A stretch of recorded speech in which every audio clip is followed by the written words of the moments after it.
திருமணம் ஆனவுடனே அவங்களுடைய ஆசை நிராசையாக ஆகிடக்கூடாது. நிறைய பெண்கள் வந்து ஐஏஎஸ் எழுதணும்னு ஆசைப்பட்டிருப்பாங்க. அவங்க வீட்டில் கண்டிஷனாக கல்யாணம் பண்ணி வச்சுருப்பாங்க இல்லையா? நம்மளாம் சரத்குமார் தேவயானி மாதிரி கலெக்டர் ஆக்கலாம், அது மாதிரிலாம் இருக்கலாம். நான் கூட கேட்டிருக்கேன் என் ஒய்ஃபுக்கிட்ட. நான் சொன்னேன் எனக்கு அட்வொகேட் ஆகணும்னு ஆசை, முடியலன்னு. எல்லாம் வைங்க, வேணும்னா இதை எடுத்து இங்கே வச்சுருப்பா சாப்பிடும். ஆச்சுதா? என்னாச்சு, எதுவாக இருந்தாலும் கேட்டுருவோமேனு, உனக்குன்னு ஏதாவது ஆசை இருக்கா படிச்சுட்டு இருந்துச்சு. என் ஒய்ஃப் சொன்னேன், ஆமாங்க எனக்கு சின்ன வயசுலேருந்தே போலீஸ் ஆஃபீஸர் ஆகணும்னு ஆசைங்க. எனக்கு கூட ரொம்ப சந்தோஷமாச்சு.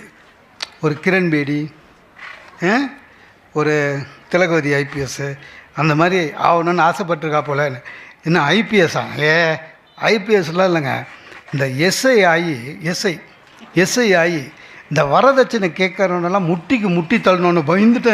ஏன்னா எங்கள் அம்மா அவங்கக்கிட்ட கேட்டு ஸ்கூட்ரு வாங்கி கொடுத்தாங்க எனக்கு, முட்டி தட்டி பயங்கரமாக அப்படின்னு.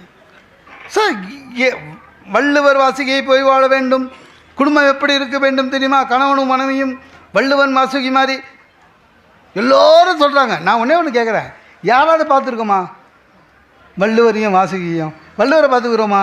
இல்லை. இப்போ இருக்கிற வள்ளுவர் கவர்மெண்ட் சொன்ன வள்ளுவர் இப்படி தான் இருப்பாருன்னு இல்லை. வாசுகியே தெரியவே தெரியாது.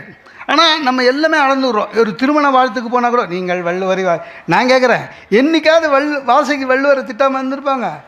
ஏங்க வேலை வெட்டி பார்க்காம காலங்காலையில், சார் ஓலையில் எழுதுறது ரொம்ப கஷ்டமான வேலை.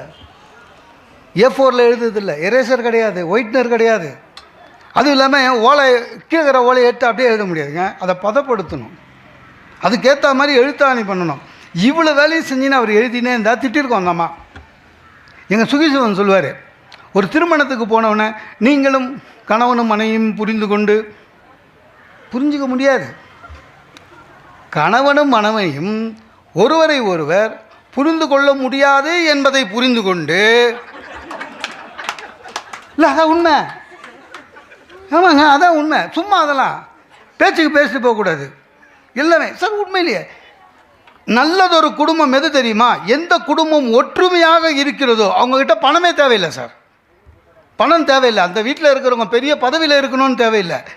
சாதாரண கூலி வேலை செஞ்சால் கூட சரி.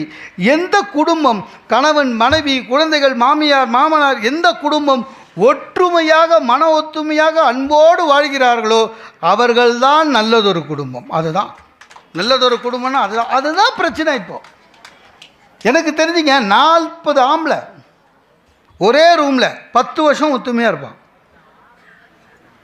40 ஆம்பளை போய் அரபு நாட்டிலலாம் போய் பாருங்கள். ஆனால் அத்தனை பெரிய வீட்டில் 2 லேடிஸு சார், சமாளிக்க முடியல. உண்மையிலேயேங்க, நான் வேதாந்திரி மகரிஷி சொல்கிறாருங்க, மருமகள் என்பவள் வேறொரு முறையில் மகளாக வருபவள், மாற்று வழியில் வந்த மகள் அப்படின்னு நினைக்கணுன்றாரு. நினைக்க மாட்டோமே. நல்லதொரு குடும்பம்னா மாமியார் மாமனார் மருமக அண்டர்ஸ்டாண்டிங் இருந்தாலே போதும் சார். அது கோயில் சார், அது இருக்க மாட்டுறாங்க. அதான் பிரச்சனை.